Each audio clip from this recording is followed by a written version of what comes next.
Sup guys, it's me again, and this is officially the last time I'm doing this video. I've tried so many times to re-record this, time and time again, only to get stuff halfway through, or someone interrupted me, and I decided now be the last time I do this video and this recording, and that's it. I'm done after this. And I was like, after this, no more redos, no more buying around the issues. Just was done. Like, if I screw up this time, I'll make it up in the annotations or the comments. But here we go, long awaited. I would say long awaited, but the long overdue follow up to Let's Talk Anime, which is the rebuild movies of Evangelion. And the rebuild movies are basically a retelling of the original NG.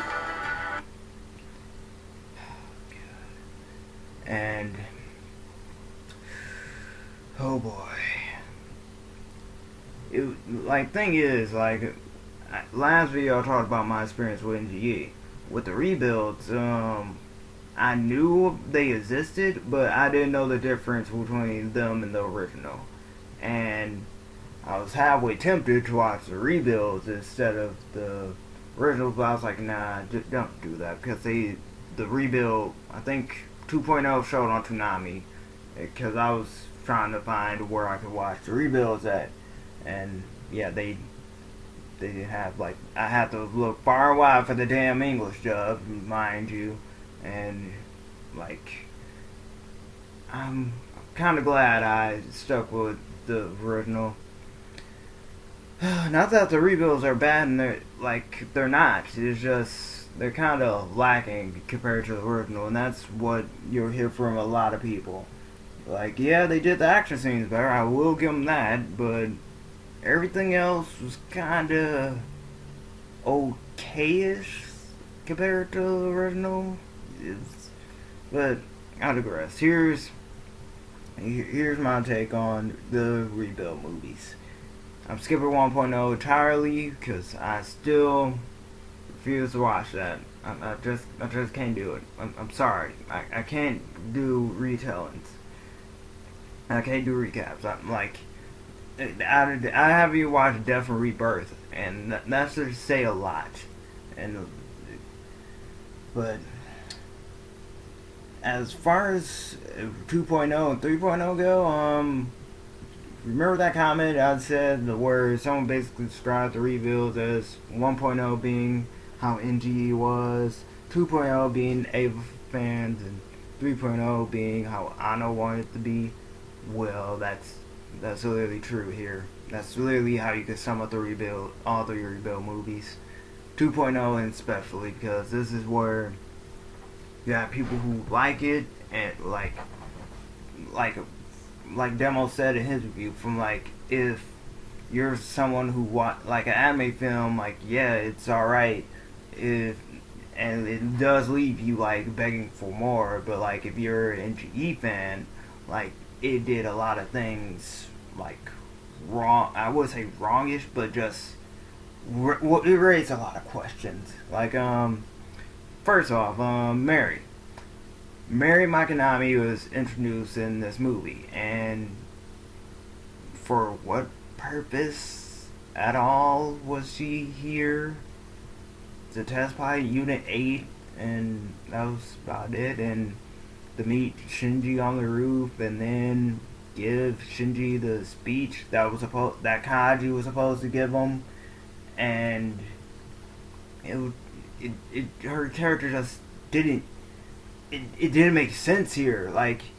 She was literally inserted here just to be inserted here, and compared to everybody else, and oh god, everybody else.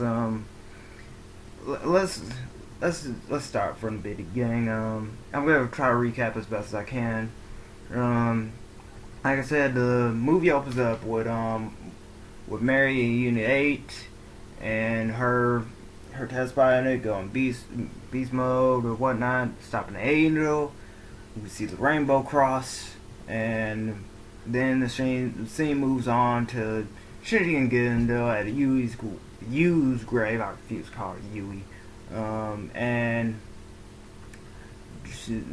him, basically the scene from episode 15, the original, just without Kaji and Misato in the background of the episode, like how that episode also centered around him, and how that was also the same episode where Asuka and Shinji kissed. But hey, like we got that scene.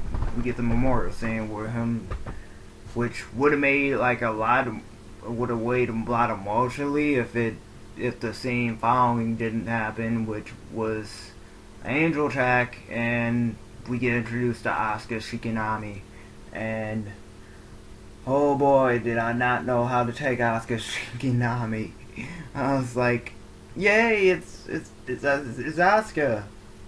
And the thing that got me though, because I was watching this English dub, by the way, was like I was just happy to hear like all the original cast reprise their roles, with the exception to I think the British crew and the Rizco, Toji and Kinsuke, because they all had different voice actors. Oh, and Ray original voice actors didn't come back, but she was voiced by the voice actor who does Yin and Darker Than Black. So I was okay with that. I was like, I'm okay with this. And Timothy Grant in general, oh boy, I was gushing. I was like, I missed you so much, because she killed Asuka for she just did. Her and like, granted, I'm gonna be honest with you. Like, I may seem like I'm like pro Asuka, but I like Misato. Misato was the first one I liked in the series, and Ray too. I like Ray, but if we're all going the best girl argument, it's got to be Maya. It's Maya's the best girl. That's all I'm gonna say. It's always the quiet ones. It's always the quiet ones and possible lesbians, but still. Asuka Shikinami comes up, and this is the thing that got me. Like, she killed the angel like it was nothing. Like, she did this her entire life compared to Asuka in the original, where she needed Shinji for reassurance and to help her fight the angel, and which they fought in Unit 2 together. Here, she just did it like, no problem. Like, AT Field, I'm gonna curb stomp your ass and then just kill you. And that's what happened. And then she got introduced to Shinji, Toji, and Kinsuke and Ray. She immediately disliked Ray. And then she met up with Shinji, kicked him. I still forgot why she kicked him, but she kicked him. And basically, yeah, they basically switched things to Kaji, and because Kaji, we didn't even get him meeting up with Misato again, them like displaying their past history to each other. I don't even think they did that in the rebuild. They did at the, I guess, a little bit they did, but yeah, we get that. And then the scene where she transferred to their school, I believe, or I don't know if she transferred to the school, they went to the aquarium, either one. And another thing I noticed was the damn handheld in her damn hand. I was like, this is another change from how Asuka was. Like, because in the original, Asuka was prideful.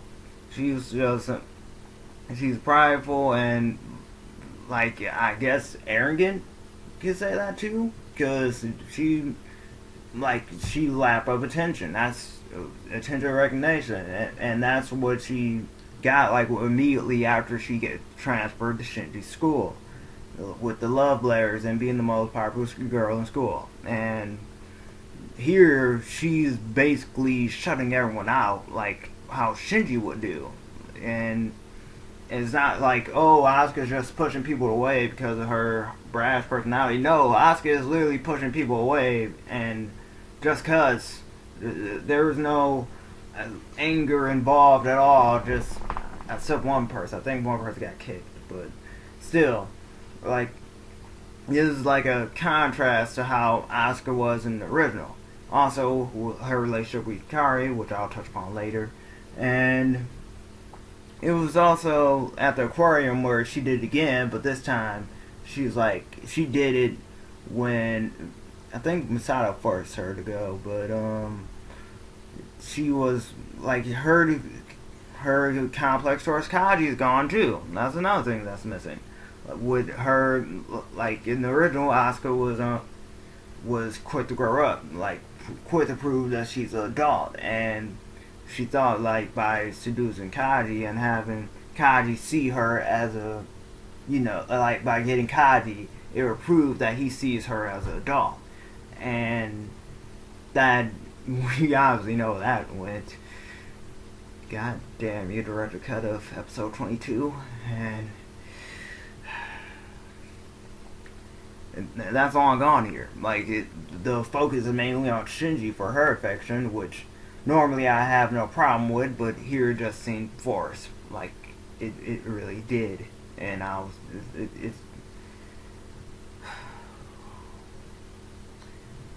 we get the aquarium scene, and with Kaji talking to Shinji about why, because Shinji said he wished Masato was there, and then Kaji's like, she wouldn't want to be here, like, gives her memories of Second Impact, and basically tells Misato's story of why, her backstory. Instead of Misato telling Shinji, Kaji tells it, and we don't even get the glimpse of her dad dying on the capsule to save her life, and her either, like Demo said, like if she had a father complex or if she'd been a mute. Like, none of that is ever touched upon in the rebuilds. Like that's it. Just the whole her dad died protecting her. That's it. No father complex. No mute for a year. Just none of that. And then we get to the cooking scene where with Ray trying to cook for Shinji and Asuka getting jealous and her basically giving the middle finger to Hikari, which again is not what the original Asuka would do, because as soon as Asuka got there, she befriended Hikari immediately, and that their relationship was like how Shinji's relationship with Toji Kensuke was, and here it was gone. I was like, why did you guys do that? Just why? Because Hikari was, in the original, that's someone Asuka went to when she was at her low point, like later in the series, like after the 15th, and when she started failing her sync test, and when she ran away from home. And here she is here with just ignoring her. Basically said like, oh, you could have this lunch, I'm not hungry anymore, and that's it. That's the only line of dialogue spoken between those two. Then they had the Meryl, the newlyweds quarrel scene from the original, and that was hell of out of place. I was like, they known each other for like weeks. Like there's no way in hell like that development can like happen at all. Like in the, at least in the original, like it was like a few months I'd say, but they just knew each other for weeks, and like, oh yeah, that was a thing. They already like they're newlyweds, and they both blushed and thought about it for a long while. I was like, you don't get to do that. No, you not until you get like proper character development. Oh, speaking of character development, let's talk about that 8th Angel, guys. You know, the one where Shinji asks why Asuka pilots, and then the lunch afterwards. That didn't happen here. Just Asuka kills the angel and basically talks to the damn puppet, saying like how she's different from them, and basically sneaks into Shinji's room, so not subconsciously this time. And that's the thing that got me. Like, this was another missed opportunity, because in the original, this is like around the same time, like Shinji found out like Asuka's maturity arc was all the front. Like she's literally just a child, the same as him, when she called out to her mama. And here, she just they established they were talking the first name basis and why he pilots, which was kind of I don't even know why she snuck into his bed, to be honest with you, like, because it just didn't make any sense. It didn't. And her getting jealous at Ray and just being jealous all around, it just didn't make sense. And then we get to the Unit 3 test where she was like, oh, like she basically admitted the flaw of Asuka, her character. She's like, oh, it feels nice to open up to people, and I really like opening up to people. It feels nice to do things for other people. And I was like, okay, you learned your lesson. Like, that was the one thing Asuka didn't learn until like the very end, to like accept other people's help. And she only needed the apocalypse for that. This one, nah, she just needed to she only needed a dinner and Ray about Unit 2 being taken away from her due to the damn treaty that's never explained. And there, we get the Asuka who's, dare I say, humbled about talking to people and open up, but Unit 3 gets possessed. So, yeah. And then this is where the movie starts tumbling down for me. Well, for me personally. Like, besides Asuka with the damn doll and all the other character development and Mary fucking Makanami, it was just... We get to the fight with Unit 3 with... I don't know why Ray wasn't there, to be honest with you. Ray was there in the original. Hell, all three of them was there in the original. Yet it was only Shinji. Shinji was only there. Like, that's...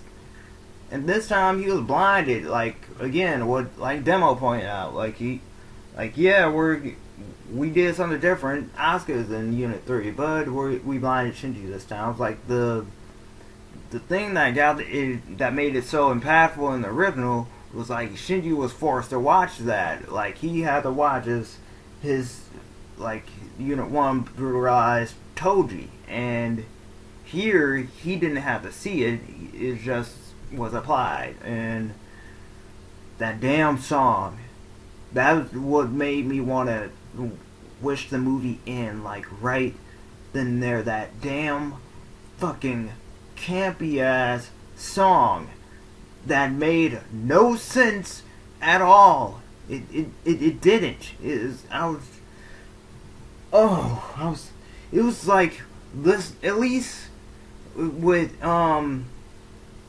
If I Can't Be Yours, that played like like at the end where impactful things happen, you know, like at the end of episode 25, where Shinji sees like the corpse of Unit 2, and then the screen cuts off to be continued. All you hear is "If I Can't Be Yours" playing in the background as the credits roll, and then also the same at the end of the damn movie. Here we get this out of place song which does nothing at all to improve the mood. I was like, oh, I guess this is supposed to be light, because it's not. It's getting really annoying. It was like watching episode 22 all over again, and so like episode 24 too, because those 22 in general, I really hated that song.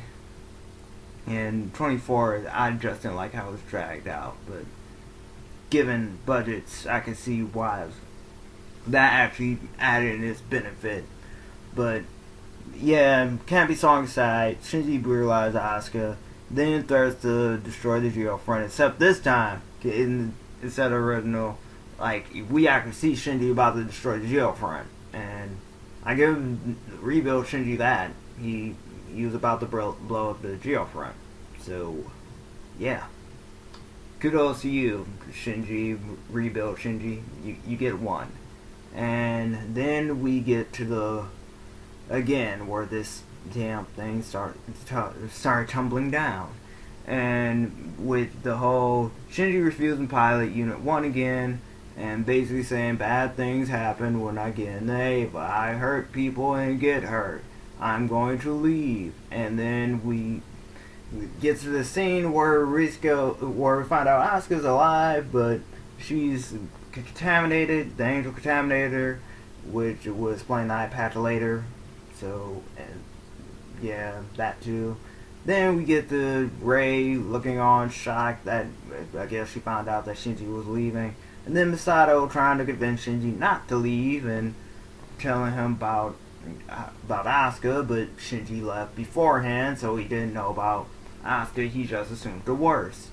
And then we get the Rei Mary getting fucking Unit 2 through unexplained reasons.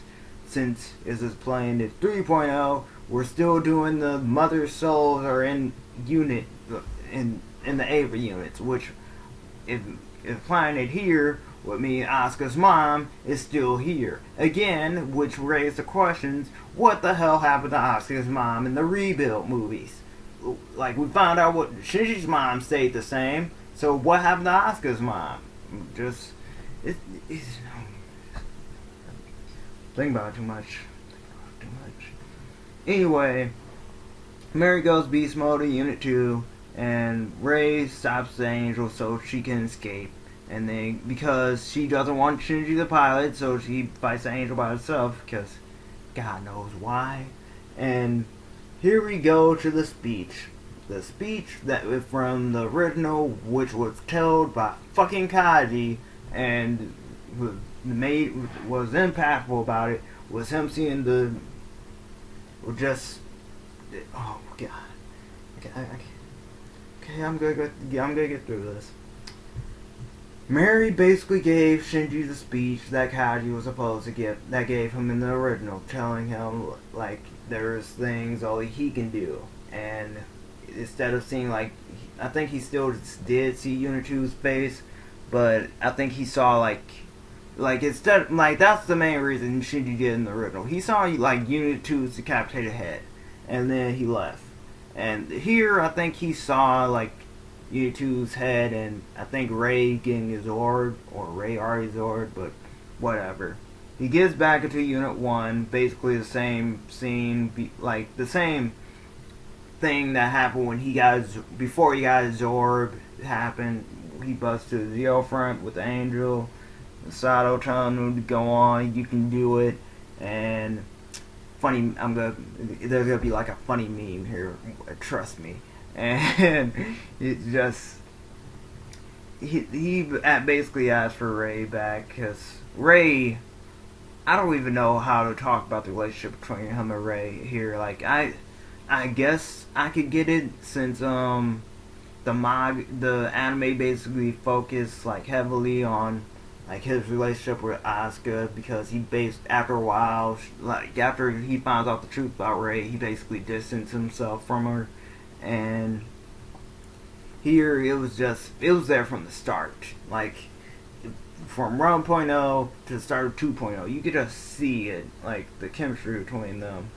And it was also the like her smiling and blushing and telling Shinji, like, her finding the angel by herself to make sure Shinji does a pilot again, just wanted to make Shinji happy. And I guess that's another thing, like, that's enough, even more reason why it's able for fans, because of fucking Rei, because she wouldn't do this in the original. Like, yeah, she crack a few smiles and blush a few times, but like Rei in the original, like, you got her to talk like you won the fucking lottery. It felt like that. She was like the Mai of their thing. Like you get something out of her, that's it. Like, you basically won the game. You won life. Here, she's just overflowing with it. And Shinji, oh God, Shinji. we get, apparently he became badass because he basically was shouting for the angel to give Ray back and get another damn campy song. So that's what I really want this in. And him screaming, I don't know about you, but I don't like a screaming Shinji. I'm glad I listened to it, duh, because oh god, I could take Spike Spencer screaming because he voices Genta and Mare, but if I had to watch this in the original dub, I would be, oh god, I wouldn't be able to do it. I wouldn't. Oh god. Anyway, and speaking of that campy ass song, it also he started Third Impact because he activated Unit 1 and they were all watching and the side was terrified. Insert meme here, and it was just the song though, that's what got me. The damn song, like compare Third Impact from end of Evangelion where you had like, yeah, it had some choice words, but you find out the song means "Come Sweet Death," and the fact that everyone was literally dying says a lot. And giant naked fucking Ray, the most traumatizing thing of them all, just her and turning everyone to fucking hang, and oh god, that's still traumatized. Anywho, we get to Shinji start Third Impact, and I think the cars pierce him afterwards. I don't know. No, the credits roll, and then we get treated to the remix of Beautiful World, which I thought would be the only redeeming part of this damn movie. Like Uchida Hikaru's Beautiful World, Planet B remix, because you know like how Simple Clean was Planet B remix, and this song basically had the same vibe as Simple Clean. And then after credits, Kaoru comes, appears Unit 1 with the Spear of Longest from God knows where, and basically said he was gonna make Shinji happy this time. Then roll on to a bunch of clips which shit never happens. But yeah, 2.0 guys, you cannot advance. It's still to me because it raised a lot of questions and none were answered.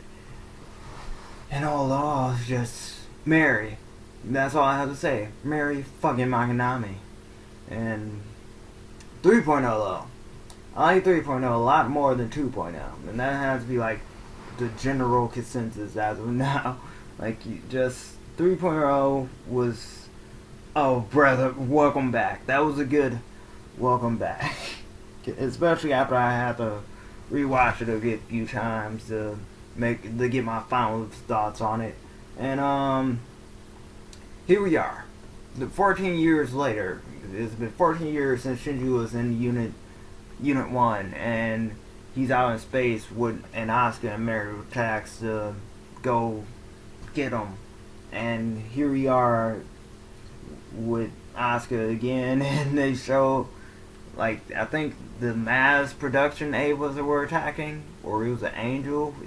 I've got something attacked them in space, and like it got to where Asuka was like telling Shinji to do something, and he ended up doing it, and all you see is like her face like left in shock that he actually did something. And then we move on to Shinji being carried out and from Unit 1, and basically the revelation that 14 years have passed, and yeah, he caused Third Impact. And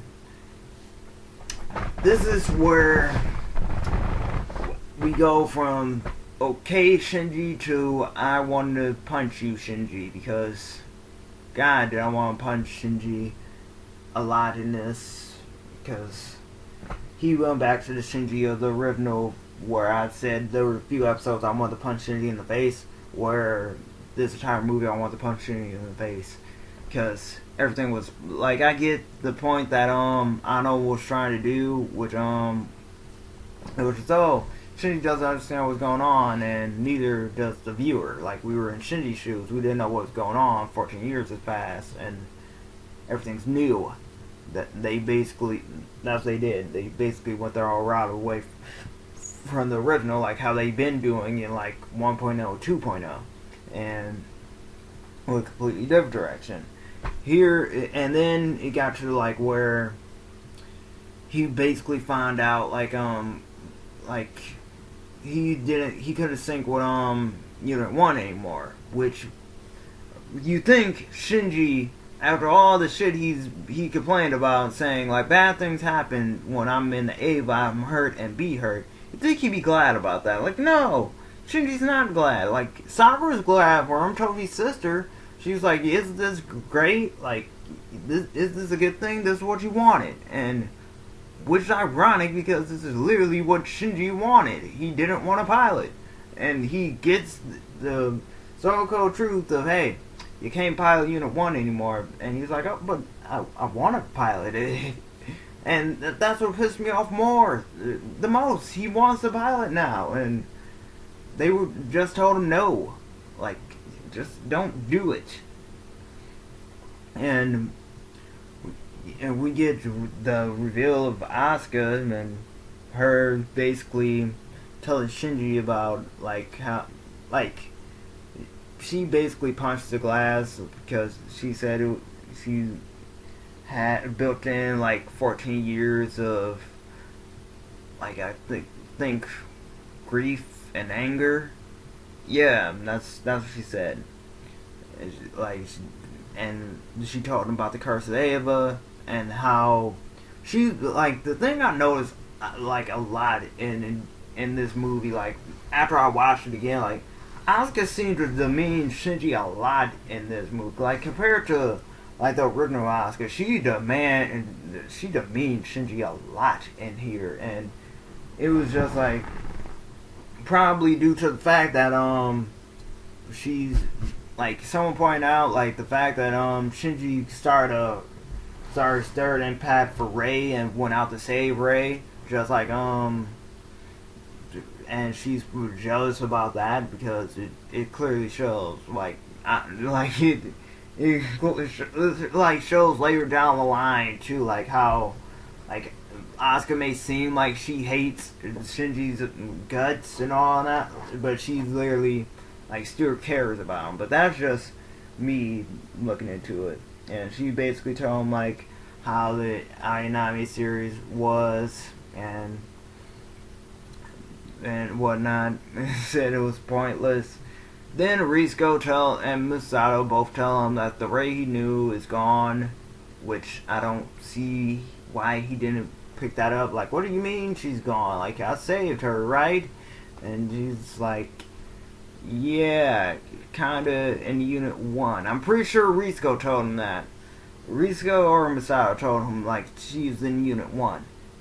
But they basically told him, like, the Rei he knew was gone, and, like, why couldn't Shinji pick that up? Like, oh, what?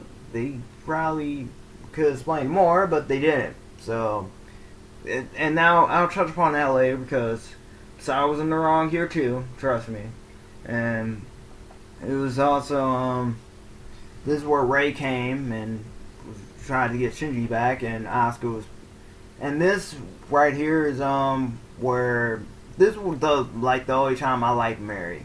Like, this is where I could see her character being used for, like, her banter with Asuka. Like, it was shown in the beginning, but here is, like, where it's, like, it got to me, like, because she was talking to, she asked, did, she go see Shinji, and she was like, after 14 years, I finally got to release some of my anger from looking at his stupid face. And she's like, oh, so she teased, like, oh, you got to see his face, and she had, like, this cat-like smile, and I was like, oh. It's like, yeah, like, I'm still holding on to that. Like, Asuka still cares about Shinji, like, some way, somehow. And we get to the whole scene where Misato was like hesitating to use the bomb collar, and Sakura telling Shinji not to go to the robot, and Shinji goes anyway. And then we see like Misato like debating to use it, but she didn't, because even if she's after like all cold hearted towards him like that, she was like she hesitated. She bad. It was one of those moments like she still like cares about, so how to the point where she didn't activate the collar. And then Asuka's eye patch glows for some reason they never explained. And Kid Body calls Shinji a brat. And then we get introduced to Kaoru and Gendo. And oh boy. This was a good part of the movie. I like Kaoru this time. I actually like rebuild Kaoru compared to regular Kaoru, because rebuild Kaoru actually explained shit. He basically told Shinji what was up, like what was the plan to fix things and how they were gonna do it. And this is basically where it was headed, where the fate of everybody else were, like Shinji's old friend, because there's a scene where Shinji had like I don't know how Gendo kept finding him with shirts, but like it got to the point where one shirt had the name Toji on it, Toji Suzuhara, and Shinji does panic. And then there's his relationship with Rei in this, when he kept trying to give her books, found out she wasn't reading them, and then when he found out she was a clone, he basically went mentally unstable. It was mentally unstable. Shinji is not the best Shinji. We all know this from the original series. Mentally unstable Shinji makes some pretty not wise decisions, and that will be shown later. And that was foreshadowing later in the movie, where with the spear scene. And after he found out like what Rei was, he just basically shit on her position, like because Kaoru because he was like, why aren't you not there? And Kaoru was like, oh, she's backup. And he's like, why do we need backup? She's not our Ayaname. And he basically just dismissed her like she was nothing. And then they get down to the dog, then into the dog terminal or whatnot, and it was just when they got down there, like Asuka came down there too, and this is one of those moments, one of the few moments where I'm caught on upon like later, like after rewatching it, because she like you could tell from like her voice, like she's like surprised and like in disbelief that Shinji's like in like piloting. She's like, you're piloting, and a hint of worry because she knows he has a bomb collar on him and what will happen.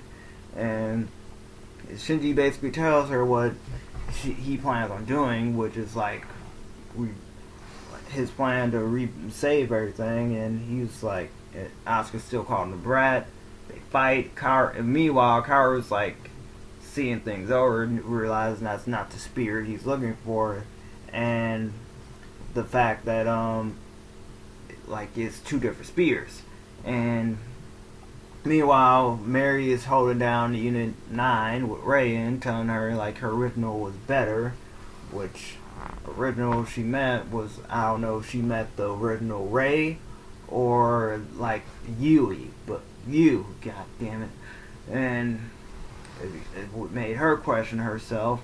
And then we get to where like another scene where like Shinji's getting the upper hand on Asuka, and then Asuka's like they're at deadlock, and then like Asuka's battery's power goes out, and she's asked Mary for like another spare.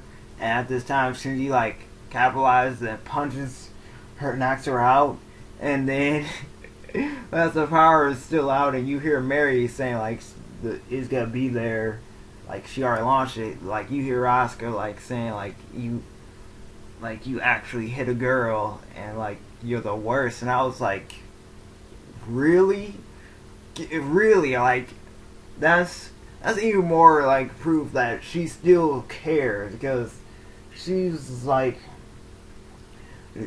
she basically demeaned him this entire movie, and she got upset over the fact that he hit her. Of all the things, like, oh, forget he calls apocalypse, and that he just knows the fact that he hit her. that's why I'm just like, see, like, Asuka, this Shikinami, you're all right with me. I like you, Shikinami. I like you. And get to the scene where like Haru is literally telling him, Shinji, don't pull the spears, and then Asuka telling him, don't pull the damn spears. Shinji's like, I gotta prove Misato and my father wrong. And why do you gotta prove them wrong? I know it's like a Ava theory about it, like why he decided to pull the spears, but he was just stupid. Like, he should just listen to him, but he's like, no, he listened to Misato and listened to Gendo, and that's why we ended up where they was. And he didn't. Also, the fact that he felt like Howard was backing out on the plan was one of the theories too. And then we get near fourth impact, because Unit 6 and whatnot, and little body decomposing, and basically just a whole lot of shit went on, and Kaoru basically saying like how this was supposed to happen, and that he gave out my favorite line, and one of my favorite lines in the movies, which was no sin is beyond redemption, and telling Shinji he could fix things, and basically dies because the bomb powder went off because the Ava activated, and Shinji's like left tumbling down, ironically, and we get to Asuka and Mary like fighting a whole bunch of series. Like, Mary was fighting in some series and got to Shinji telling him to go help Asuka, and Asuka was fighting Rei, who's like got like confused when she saw like the giant Ray head, which I think is a nod to end of Evangelion, I guess. But yeah, they fight, and Asuka goes beast mode, and Ray asks what she need to do, like what she need to do, and Asuka telling her I don't know, and Asuka beating her silently, and then more Mark 9s came, and she ended up self-destructing Unit 9 for God knows why. If she knows, like, if her mom's soul is in there, because I'm pretty sure her mom's soul is in there, and that's it. We see Mary on the wheel, Gendo telling saying like Misato after just like he knew she would, which, yeah, I guess Gendo planned all this, because you can never tell, because Seal deactivated, by the way. They deactivated, and just, I don't know what Gendo's trying to do here, and like, I believe like he's trying to do what he did in the games, like he's trying to combine the souls of like Shinji, Rei, like Rei and Shinji together and whatnot, but I couldn't tell you, and I just couldn't tell you. And finally, we get to the ending scene with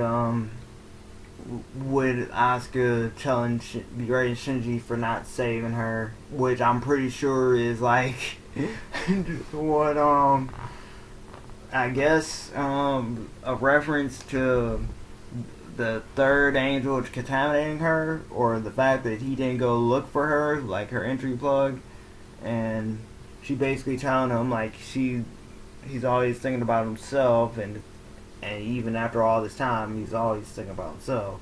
And then it's like I'm really kicking myself for not picking this up the first time. Like, she basically, like, she lets out a sigh, and then she walks off. only for her to like come back and drag Shinji out the entry plug. Then it was like again with her pulling Shinji up and asking him can he even stand, like put the pouch on him, like on his back, and her just basically Shinji being unresponsive like he was in the end of Evangelion. And like, she was about to head off, but she sees like Rei coming towards them, and he basically tells them like we need to meet up where the Lilim are, and she grabs Shinji's hand, and Rei, like as she's grabbing Shinji's hand, his SDAT player drops. Rei looks at it, and then we don't know if she picks it up, but we just see them walking like just like it, from where they were at the entry plug to like near the end of the screen. And that scene right there is like, that's what got me.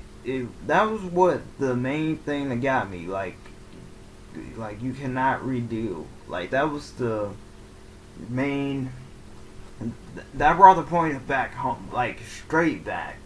Like you can't redo it, and like, and then Sakura Nagase starts playing, and after 5, it just fit like perfectly to the mood. Like it just said, it was just so much uncertainty. Like at the end of 3.0, like you don't know like what'll happen. Like what will Shinji do like to make things back? Like since he can't redo it like what he did. Like third impact's dead gone, but what can he do to redeem himself? And just all in all, like what's gonna happen now? And it was just so much uncertainty, and it just left me like wanting to see like how it turns out now, since so many things, like so many questions are left unanswered. And I say it was more satisfying. It was a more satisfying payoff than 2.0 in the long run. It was a way more satisfying turnout than that. And also was like even the image, like as you can see from this entire video, like I used that image like means a lot to me. Like it was symbolic as hell. It's just them just heading off to like the uncertainty, and that's what made me like 3.0. Well, it still stands to be my favorite, to like my favorite rebuild movie. And it was also Kaoru's quote of "No sins beyond redemption," and Fuyutsuki's quote of "Destroying the world is easy, but rebuilding it is much harder." Those are basically the summary of this whole movie, and those were what's even outside the movie. Those like things, those just like struck me, man. Especially Kaoru's definitely, and it gives me hope like 4.0 can be just as good as 3.0. I'm like, not that many people like 3.0 because of the time skip and the character development, but thing is like, okay, this is where I'm gonna voice my opinion. If the rebuilds are like a sequel to NGE, then I can forgive like some character development being like improving or lacking or not being there anymore, because they're making up for past mistakes in a previous line. Like Asuka, like why she's like that now, and Shinji being how he is now, and Rei. If on the other hand it's just a spin-off, then at least it's better than that damn school spin-off. And I'm not talking about the Ikari Raisin Project. I actually want to read that, but I don't think there's any scanlations of that. I'm talking about the one where they had those damn weapons and whatnot. And don't get me started on the one where they become fucking Avas, because let's get real, guys. Which one would you pick? Like in the larger span of things, Like the reveals are a lot safer than those two, and it certainly did raise a lot. 3.0 raised just as many questions as 2.0 did. That's my only gripe with that, with the movie, because where the hell's Kaji? And who the hell are these new characters you introduced? Like, why do you keep introducing these new characters and not give them, like, any reason why they're here?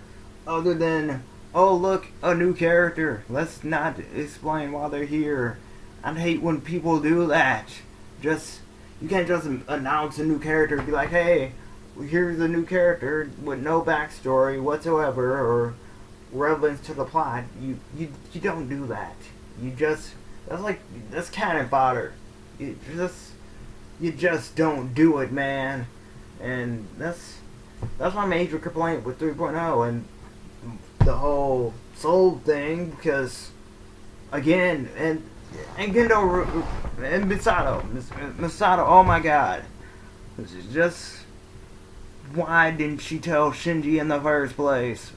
Everything could have been avoided if she just told Shinji what the fuck happened. Because,